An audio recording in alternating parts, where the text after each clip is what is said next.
Welcome back everyone to another tutorial. Today we're going to see how to link Revolut to Google Pay. You can add your Revolut card to Google Pay either from the Revolut app or directly from the Google Pay.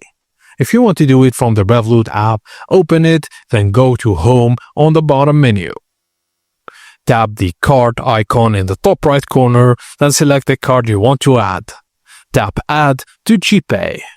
And if you want to do it from the Google Pay app, open the Google Pay app on your phone.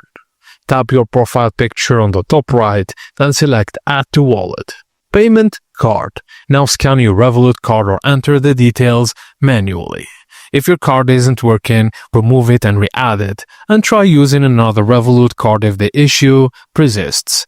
And that's it guys, as simple as that. Thank you for watching, and please don't forget to like and subscribe for more.